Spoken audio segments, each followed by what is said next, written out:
Get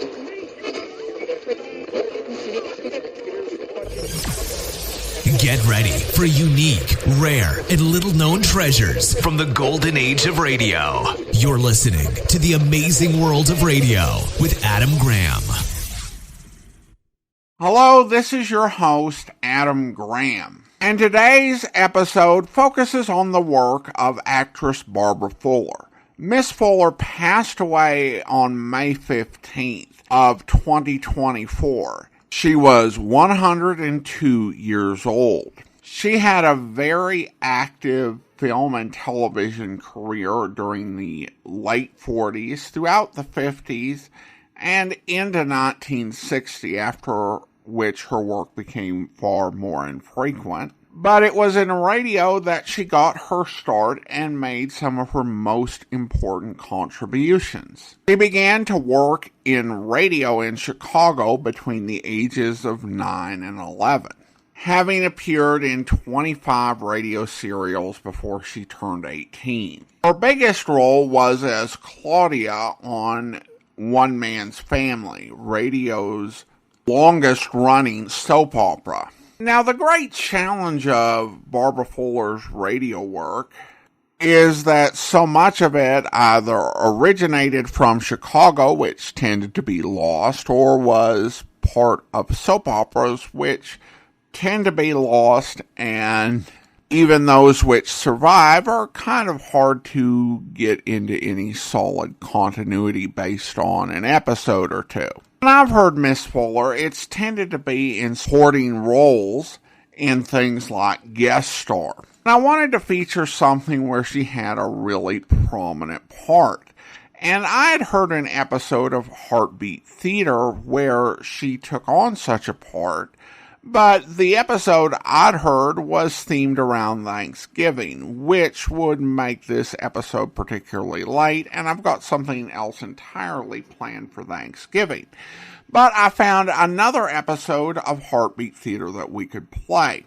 Now, I should note on Heartbeat Theater, we played an episode on New Year's Eve, but for any who missed it, Heartbeat Theater was a series that was created by the Salvation Army, and it aired actually after the golden age of radio. It began in 1957, but kept airing right up until the 80s. Now, today's episode is an Armed Forces Radio Service broadcast, and the script length is a bit restricted here, so it's not quite as long as the episode we played on New Year's Eve. But still, it's an interesting episode that's a bit later than we typically play here. The original air date on this one is October 14th, 1966. The title is Joy of Life.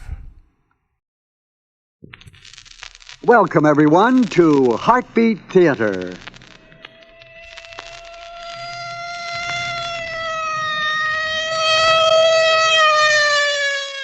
This is the sound of trouble. It will strike relentlessly with unerring accuracy at all men everywhere in the world sometime in their life. To meet its challenge, wherever it strikes, whatever its nature, an ever-vigilant corps of men and women stand ready to do battle. The soldiers of the Salvation Army, with heart to God and hand to man.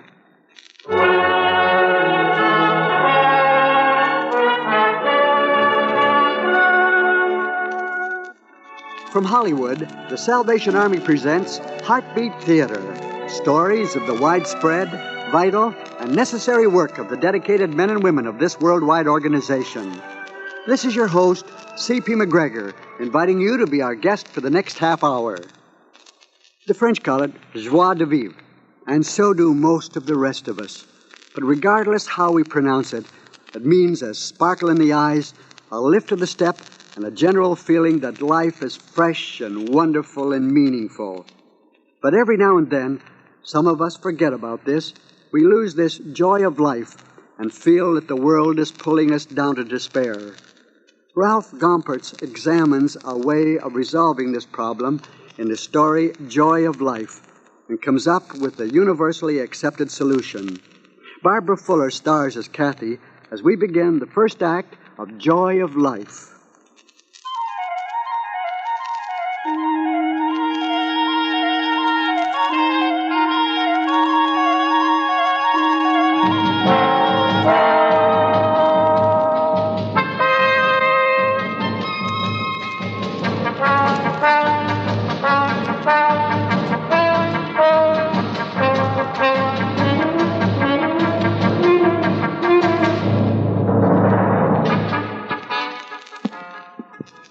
Well, that takes care of the dishes. Now, let's watch TV, huh? All right. Well, what show do you want to watch? Well, I don't care. Would you rather hear some music? It doesn't matter. Well, I've got an idea. You want to hear it? Mm-hmm. Why don't I go out and get some pizza for later on? Oh, I wish you wouldn't go out. Oh, all right. Well, why don't I make some popcorn or a chocolate sundae? Go ahead. I don't care for any. I know what it is. You've just been in all week. Come on, let's go out to a movie. I don't feel like it. Oh. I'm sorry, but I know you're trying to cheer me up. I just don't feel cheerful. Well, what's the matter? Oh, nothing. Well, look, if nothing's the matter, then there's no reason to feel this way. Come on, tell me what's wrong. I don't know. Is it the kids? No. The housework? No? Is it me? Us? No. Well, then what is it then? I don't know. It's everything. Just everything. Well, now, what do you mean, everything? Just life, I guess. Just life. Well, what's wrong with it? Well, look, I've always had a job and made a living. Nothing fancy, but we've always made ends meet. We've always had food, clothes, a house, a car, kids, friends, a good time, an extra buck once in a while. Now, come on, what's wrong with life? But do you ever think about the poor people in the world?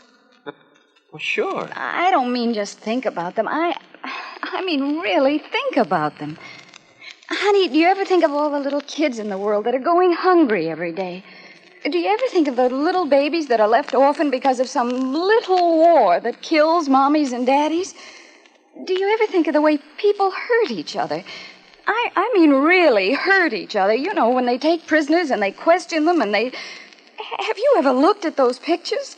I can't get those pictures out of my mind. And those pictures of scared little kids wondering what it's all about. Oh, there's so much wrong in the world. Don't you ever think about it, Bud? Well, yes. Well? Well, what?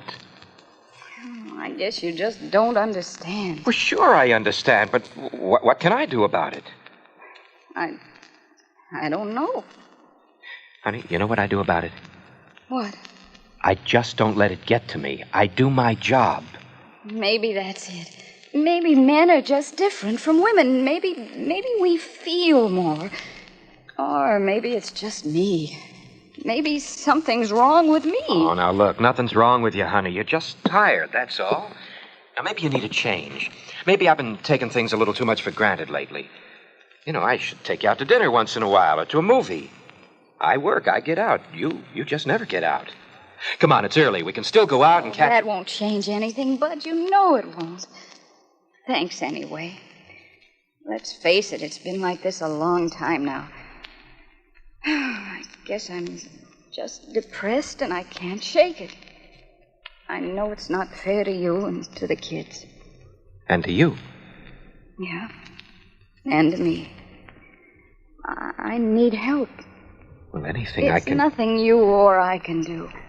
You want to go see a psychiatrist? That's okay with me if that's what you want to do. I mean, I don't care. We can't afford it, Bud. Oh, now look, if it'll help you, we'll afford it. I'm sure we can find somebody who's reasonable if we check around. Thanks, but that'd only make me feel worse spending all that money on me. You happen to be worth it. Thanks. We'd spend the money for an operation. I don't want to see a psychiatrist. Why? Well, I don't feel comfortable about it. They are human. Do you know who I'd like to go see? No, who? That Major. Major? Yeah, remember that time we went to the meeting? Oh, the Salvation Army meeting. Yeah, about 2 months ago, remember? Oh, we sure liked him. Yeah. Now, what was his name again? Major Pitt.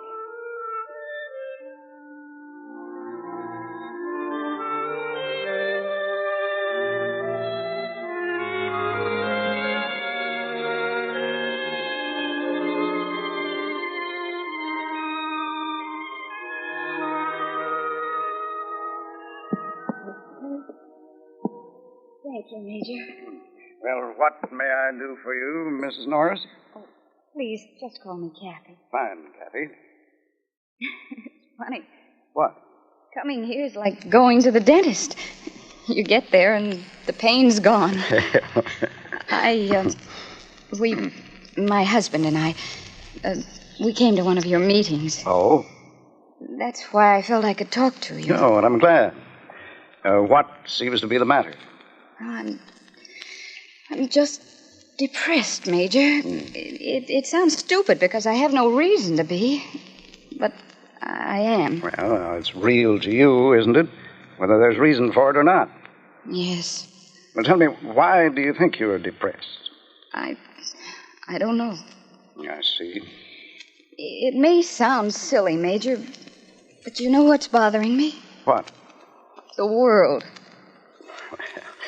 Well, that's a big ball of wax. What bothers you about it? Almost everything. Everything? All the trouble, all the misery, all the cruelty and all the pain, all the heartache, all the suffering. I know what's the matter with you. Really? Yes, it's a simple problem. A lot of people have it. What is it? Well, you've lost the joy of life. Yes. There. You see how strongly you answered? That shows we struck true. Yes, you're right. I've lost the joy of life. But, Major, where did I lose it? Well, somewhere between childhood and now. Yes. Everything is new and fresh then. Yes, and full of hope. And the day is full of wonder. It's filled with the sound of laughter. There's faith that our needs will be met. Everything has importance. Nothing seems impossible. People look good to us. We feel as if we could conquer the world, and we're convinced that we can change it for the better. We're young and happy at heart. That's it, Major. That's it. But soon we find out that the world's old, not young. It's not a ball to play with. It's a cross to bear. Now, Kathy, it's not just a cross. It's also a crown. Oh?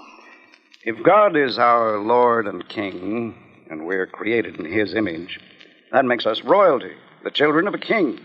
We are His heirs who have been given part of His dominion, the earth which He created. And when He did, He saw that it was good. There's also a lot that's bad. Yes, but you don't solve anything your way. My way? Yes, by getting depressed over it without doing something about it. Doing something about the world? Anything I do is just a drop in the bucket. Well, anything you don't do adds to the suffering. Every smile you don't smile makes the world colder and lonelier. If my smile could solve the problems of the world, I'd smile night and day.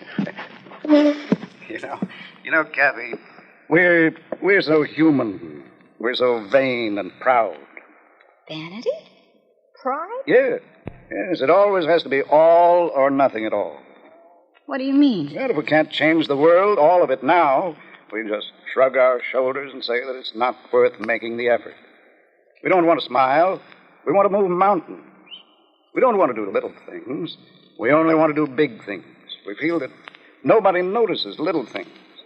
The funny thing is, even the great mountains look very small from heaven. The big things are as the little things in the eyes of God, because He looks through the heart of a man, not his height. We can't do it all, but whatever we do or don't do counts. Maybe you're right. Yes, I'm sure I am. But there's one thing, Kathy. What? You can't do anything for anybody if you're depressed.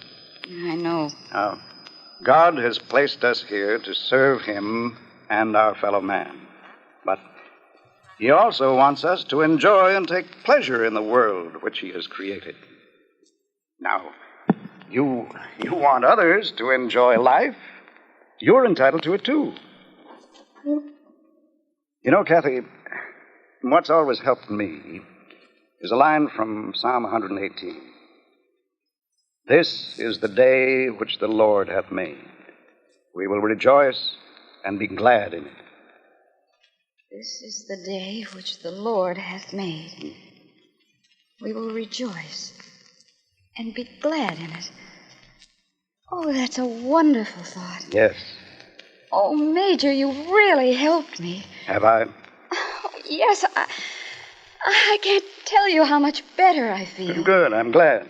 Oh, it's amazing. When I came here, I was ready to die. Now I feel I could move mountains or smile. Well, good. Either one is fine. Oh, you've really been inspiring. Oh, thank you, Major. It was my pleasure, Kathy. Well... Kathy. Yes? Did you say that you and your husband have been attending our meetings? Oh, yes, from time to time. Well, I'd like very much to meet him. Oh, fine, Major. I'd love to have you meet him next time we come. Well, In fact, I think... I'm looking forward to seeing you again, too. Oh, same here, Major. Well... Kathy. Yes? I'd like to see you attend regularly. Oh, we'll try. Now, I know what you're thinking. What else can you expect a minister to say, right? Well... Kathy... I really have to go now. I feel fine. Please come. We'll try. It's so hard for us to get here during the week, and Bud likes to work in the yard on Sundays. Well, just remember where we are. Thanks, Major, for everything.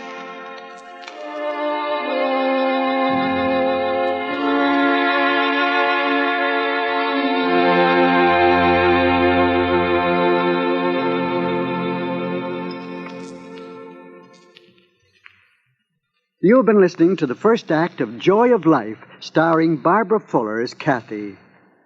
If you think you're the only one with troubles, you've got another thing coming. You've got a lot of company. But you've also got a lot of help readily available from the Salvation Army, over 100 years strong. Thousands of people every year run into situations they can't handle, situations which threaten disaster, financially or spiritually, and many of them turn to the Salvation Army for assistance. Assistance tailored to meet the need. It might mean looking after a child so the mother can work, or visiting a hospital shut-in. It could mean a course of rehabilitation for an alcoholic, or medical and counseling facilities for a non-wed mother. It could mean some straight talk between husband and wife. Whatever it entails, the Salvation Army's course of action is determined by an unswerving faith and a belief in a God who cares about his children, and their own belief that no man need live in the shadow of his own fear. If you need help, they can help. Give them a call soon. Now, here's Act 2 of Joy of Life.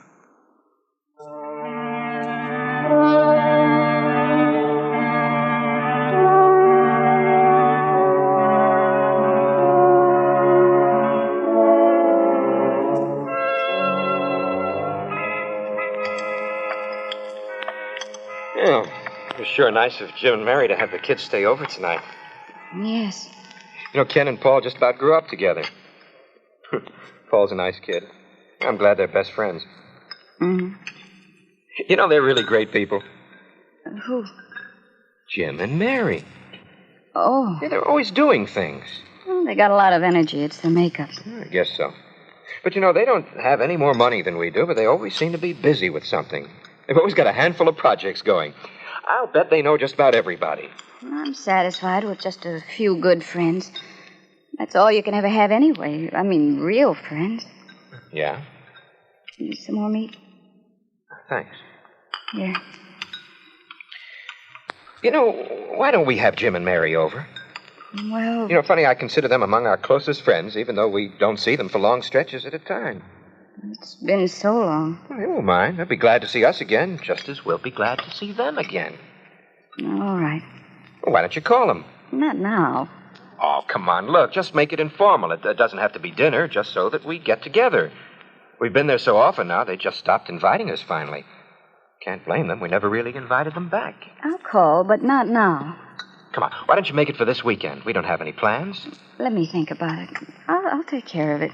Oh, that's always the end of the matter. I said I'd take care of it. All right, all right. Say, What? why don't we go to a movie tonight? A movie tonight? Sure, why not? Oh, we'd get out so late. We used to stay out later when we dated. Yeah, but Well, but we were younger then, huh? you have to go to work tomorrow. Yes, I know. I'm really too tired. Oh. I'm sorry. Hmm. Are you mad at me? No, Don't be mad at me. I'm not. Well, you sound mad. I'm...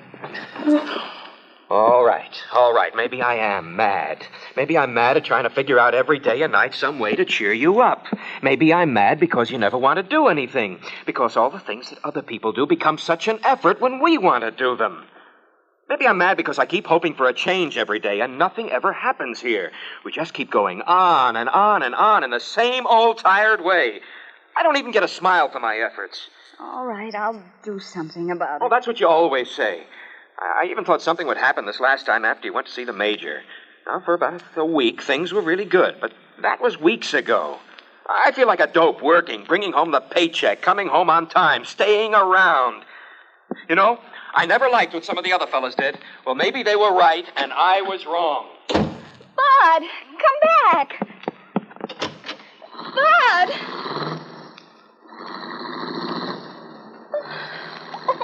Bud.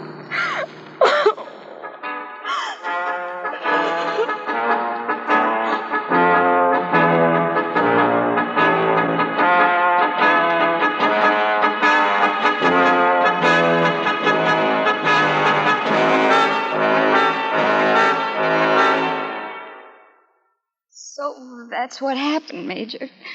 I'm sorry that I bothered you tonight. There was no bother at all. I'm glad you came. I'm afraid it's too late. Not really, Kathy. I don't know why I came here, but you helped me before, even if it didn't last. Well, that's the whole point, Kathy. What? I tried to explain it to you the last time, but you were in a hurry to leave. Oh, you'd helped me. I didn't want to take up any more of your time.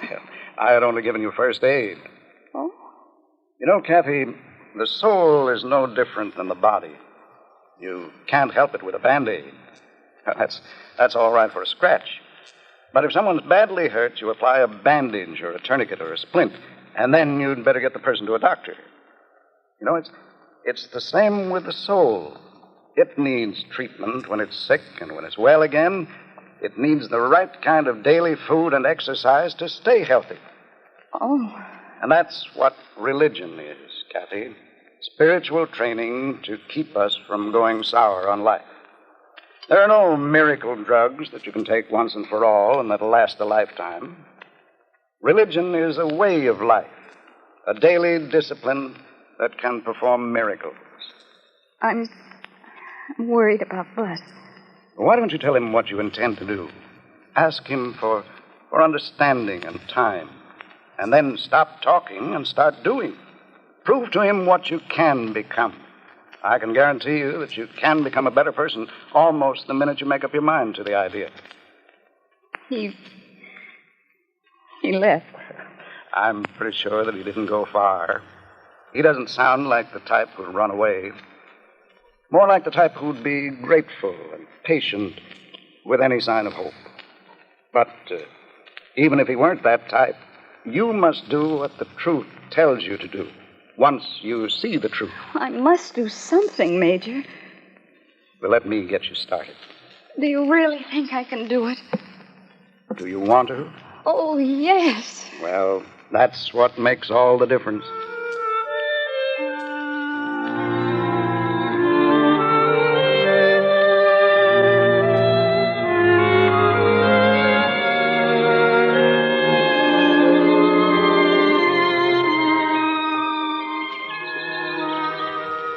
Honey, this potato salad is terrific. You haven't made anything like this for years.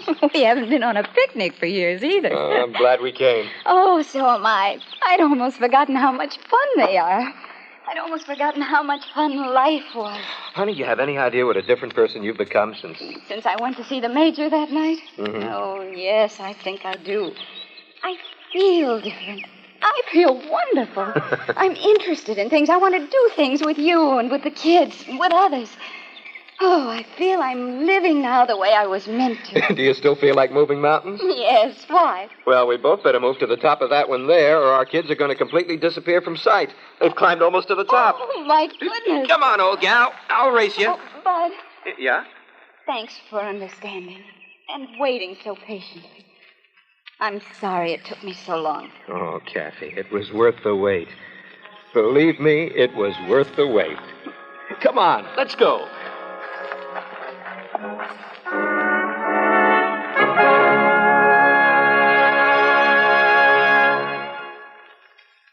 And there's the final act of Joy of Life, starring Barbara Fuller as Kathy. Also featured were Alan Bergman as Bud and J. Jostyn as Major Pitt. Be sure to be with us again next week for another Heartbeat Theater story, a presentation of the Salvation Army. Heartbeat Theater is produced in Hollywood and is broadcast overseas through the worldwide facilities of the United States Armed Forces Radio and Television Service. Remember, if you need help or want to help, contact your local Salvation Army officer. Now, until next week, this is your host, C.P. McGregor, saying thanks for listening and have a happy week ahead.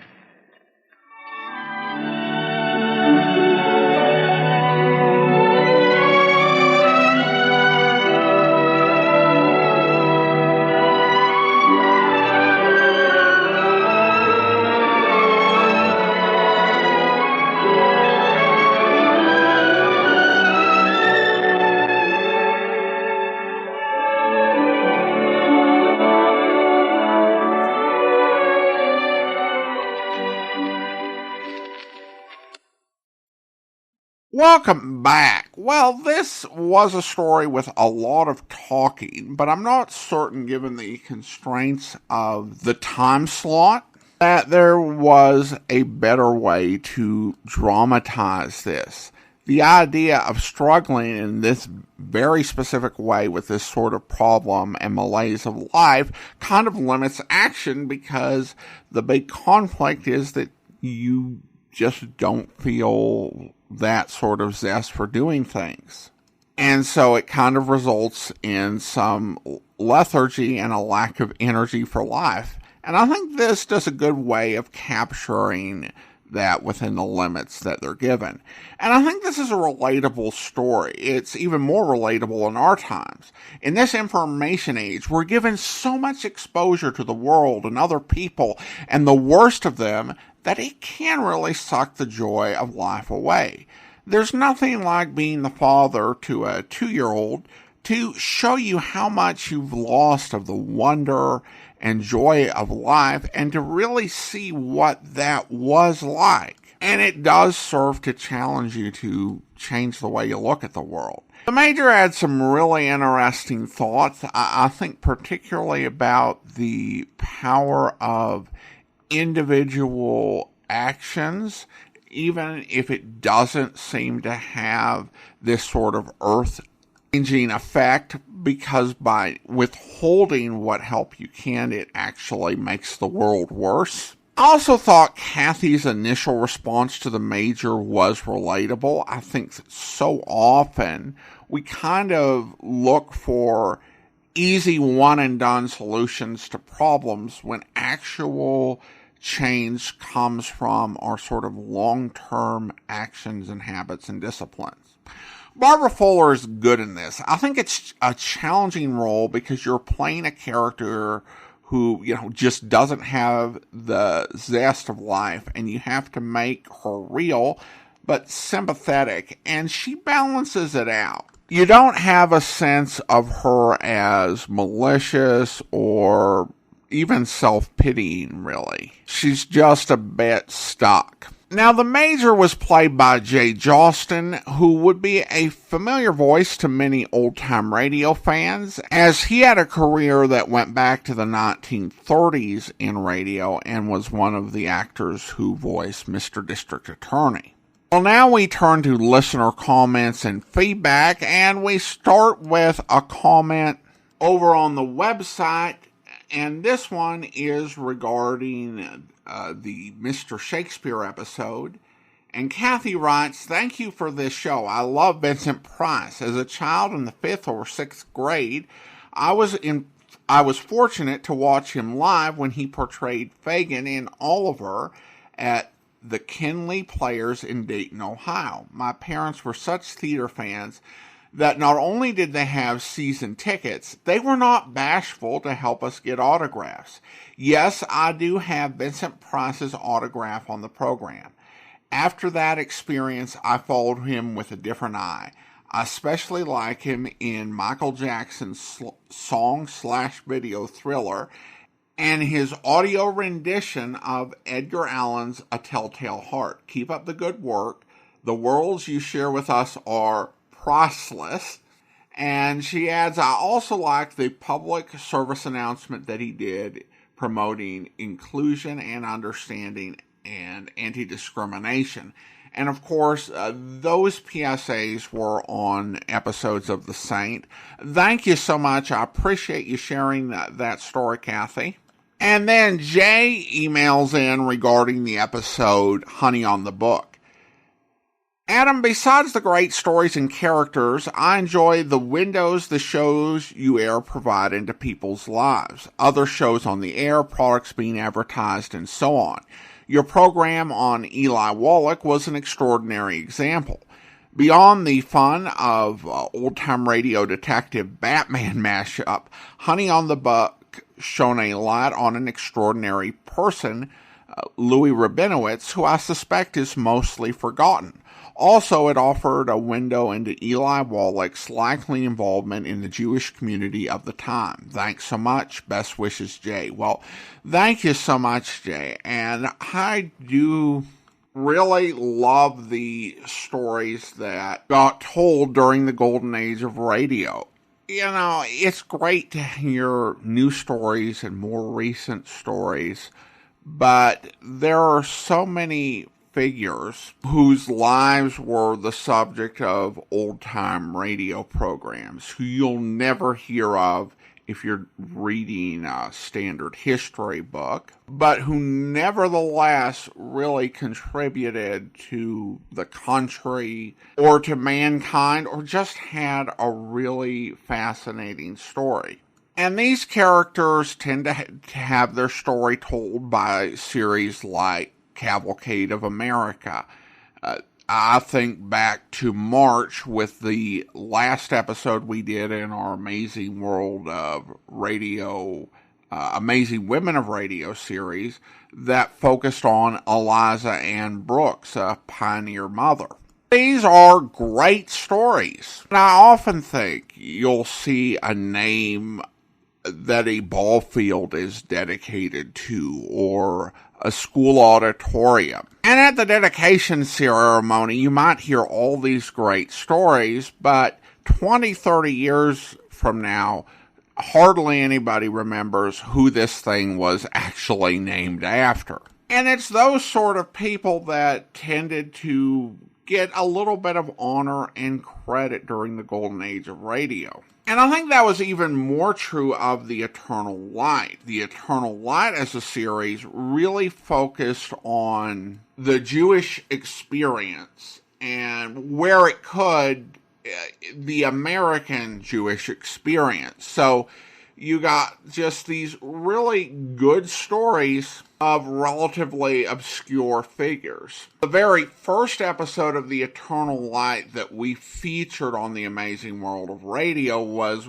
during our series with Raymond Massey as Abe Lincoln. And it was an episode that was about the Jewish telegraph operator who Lincoln knew during his White House years. And it was a great story that deserved to be told. And I think that one thing the Golden Age of Radio just did such a great job at was finding all of these sort of true stories that were worth telling and worth learning about. And I love discovering them as we continue going through old-time radio programs. Well, that is actually all for now. We are going to be on hiatus. We will be back in 2 months on October the 27th for the first of 2 fall specials that will be playing on consecutive Sundays. And this fall special will actually be cross-posted on the Great Detectives of Old Time Radio to kind of promote what we're doing here on the amazing world of radio. But before we go, I do want to go ahead and thank our Patreon supporter of the day, and I want to thank Candace, Patreon supporter since October 2021, currently supporting the podcast at the Detective Sergeant level of $7.14 or more per month. Thanks so much for your support, and thank you all so much for listening this summer. I look forward to returning to the amazing world of radio in 2 months. But from Boise, Idaho, this is your host, Adam Graham, signing off.